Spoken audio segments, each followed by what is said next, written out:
We discuss all the latest updates today surrounding Vlahovic and Lukaku. We have more updates around Caicedo. We talk tonight's big reports around Neymar, and we have more updates on our move for Tyler Adams. So my friends, tons of things to break down today. I hope you guys are loving the content. Of course, tomorrow I've got a big video planned for you guys.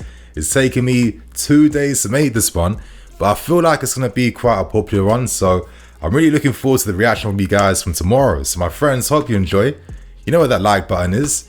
And without wasting any more time, now we start with things with very bad news. It's around Casado and Nkunku.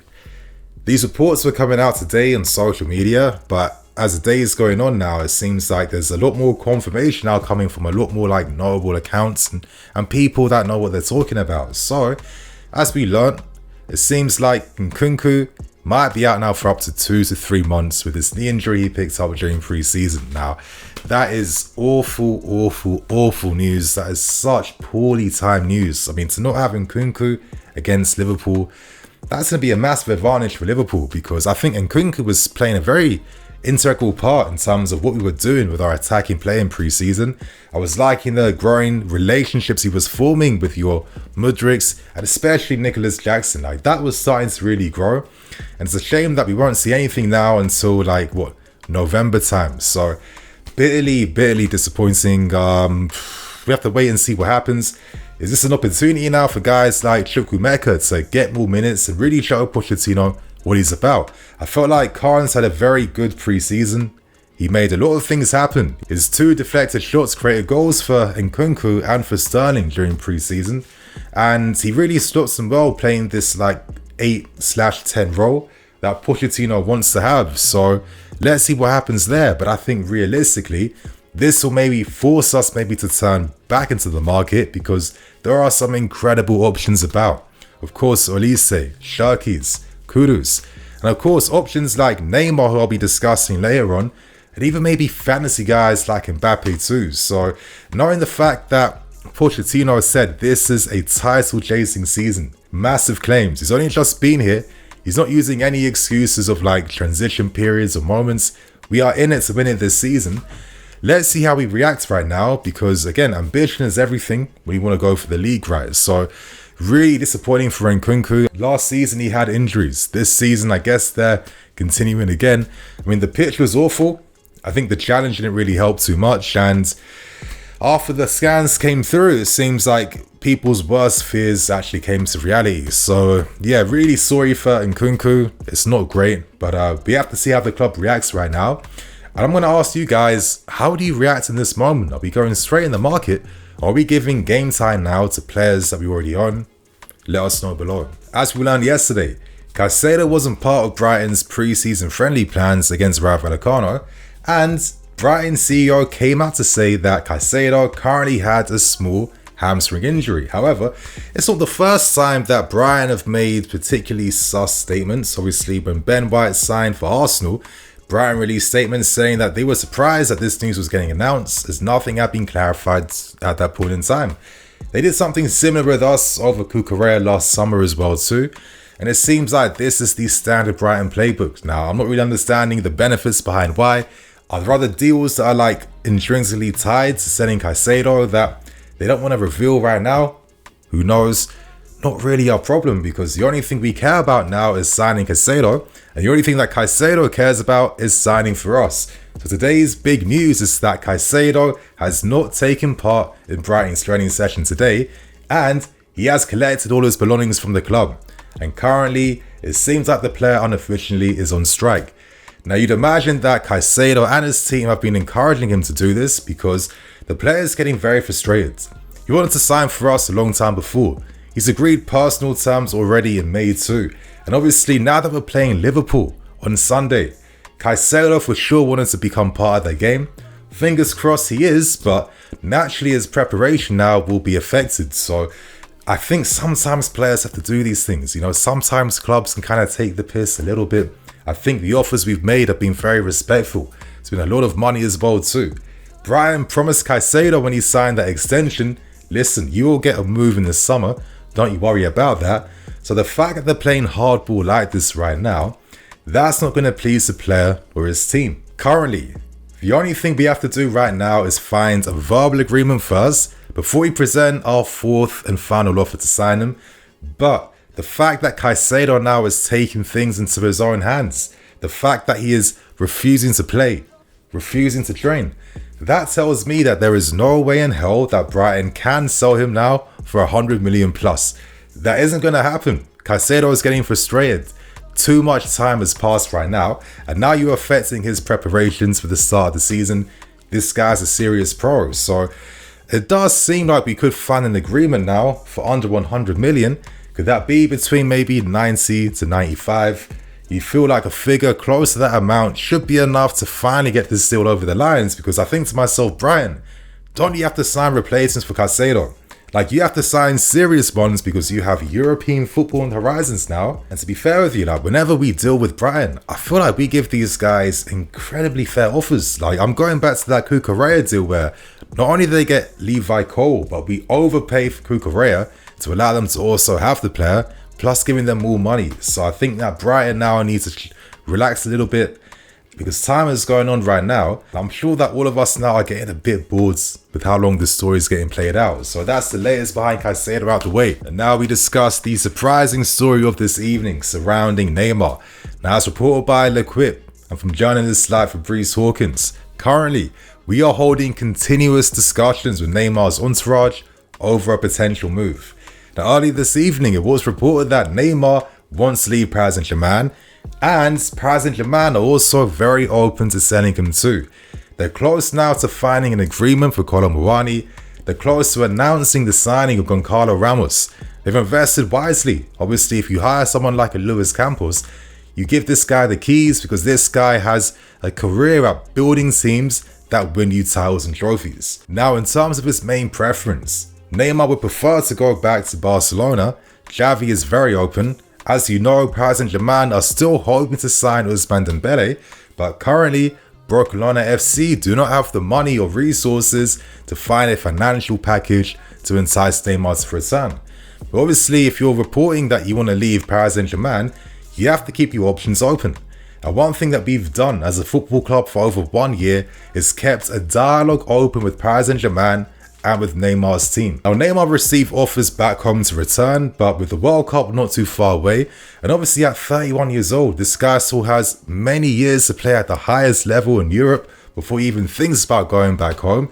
Naturally, we become a very interesting and exciting option. But before I continue on, we have to understand this reality too, but I would not be surprised if Neymar ended up remaining at Paris Saint-Germain, because he's earning over 30 million a year. They are incredible wages, and it's going to take us a lot of time to negotiate like a fair package in terms of like image right percentages and, you know, this deal, that clause, etc, etc. And to be honest with you, the only way I could see us making a move to sign him is if we sign him on a 1-year loan first.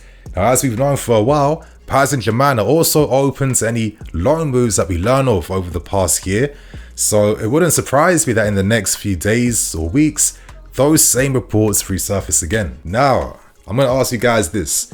Are you taking Mbappe on loan for a year or Neymar? I mean, it sounds like nonsense. Let's keep things real. I guess maybe Neymar's more realistic compared to an Mbappe at this point in time.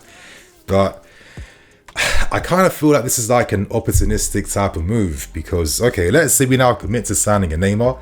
Is this going to have impacts now on guys like Olise? You know, maybe light interest in your Kuduses, Shirkies. Most likely, yes. There were some interesting rumors yesterday suggesting that Saudi clubs are showing interest in Raheem Sterling. And I think that if you made a move for Neymar, you have to release Sterling. He would have to go elsewhere. And to be fair with you, he hasn't had the most impressive time since he signed for us. And that fan part of me, like, I would love to look back and be like, wow, remember that time when Neymar was at Stamford Bridge and we saw beautiful football for like 2 years? I mean, could you really say no to that from like a fan point of view? I'm not too sure. Obviously, Neymar had great success working under Mauricio Pochettino. And having him combining with your Nkunkus, your Jacksons, your Enzos, I mean, that could just be pretty special, to be fair with you. And we could witness a style of football that we've never typically seen here, to be honest with you. So I'm kind of open-minded on this because it's Neymar And when guys like Neymar's or Mbappe's are about, I feel like everyone kind of has to be open-minded about that. And now that we're starting to learn that Nkunku now is going to be out for at least maybe 2 to 3 months, could this maybe force the club now to take advantage of these opportunities that are presenting themselves now in the market? How do you guys actually feel about this? Like, share your thoughts and opinions below. I think this is a very interesting conversation. And now we discuss these updates around Tyler Adams, because as we've known for a while, we're hoping to sign 2 midfield players in this window, which essentially probably means that Conor Gallagher is definitely getting sold at some point before the window ends. And you could argue, if you have a Gallagher, is there any point making a move for Tyler Adams? Well, I'm going to present that question to you guys to form your own opinions, but to focus on the stories first. As we know, we've made contact now with Tyler Adams' camp, and we've learned that the valuation for this deal is going to be 20 million based on the relegation release clause. So again, you're signing someone who's like, what, 23, 24, international experience, tons of experience that you want to see. The guy is the captain of the United States team. You know, the guy is accomplished in his game, one of the top 10 defensive mids in the country as well too last season.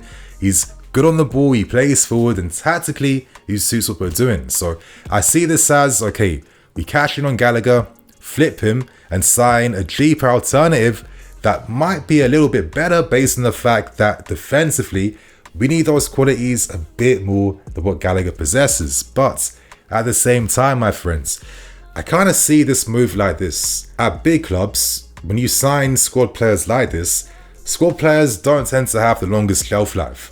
So I'm kind of seeing a situation where, okay, we sign a Tyler Adams, we keep him for maybe a year to 3 years, and of course it's fully dependent on how well he does and how well he impresses people here. But we also have talents waiting behind the scenes. Looking at Lukaku, who's probably going on loan now to Strasbourg. We have other talents like Casado as well too that could come back in future seasons a lot more ready to challenge for a first team spot. And because you're signing this guy on relatively affordable wages for a very affordable transfer fee, you're giving this guy a long-term deal, he is someone you could probably sell for a similar amount of money in the next year or two. And in a way, when you target squad players, there's like an ever-evolving door that's rotating in and out over the past few years. It's just how it works with players like this. So we could benefit in the short term from the qualities that Adams possesses right now. And he's a player that we will not be committed to based on the affordability behind this. And then who knows what other solutions and options open up in the market or within our network or players that we already bought. So that is the Adams news out of the way. And to end things with the final reports, we have confirmation today that there has been contact between us and Juventus for Vlahovic.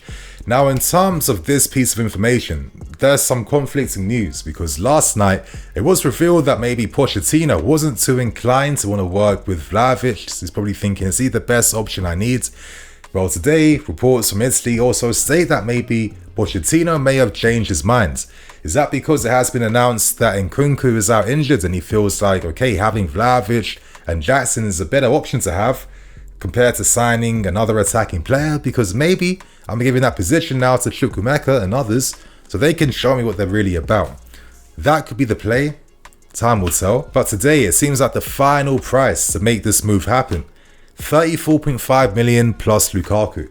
Now, Juventus have already agreed personal terms and everything with Lukaku. It's simply up to us now to have this offer accepted. However, I don't think there's too much pressure on our side because let's not forget this story behind the scenes.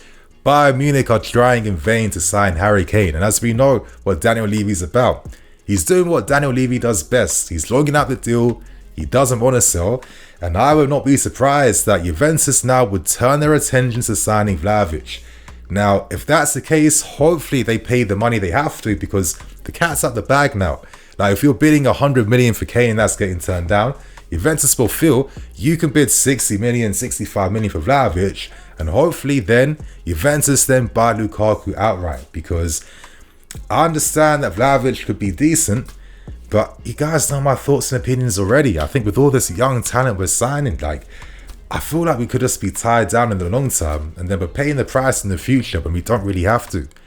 I'm seeing another opportunity opening up, and it comes down to Bayern Munich now accepting defeat in Harry Kane, but who knows what happens with that one because they're still fighting Reports around Spurs state that they are looking at lots of strikers right now. So again, nothing's too concrete at this point in time, my friends. But to end things, of course, it came out today that the reason why Juventus want Lukaku is because Allegri wants to push for the Scudetto for next season.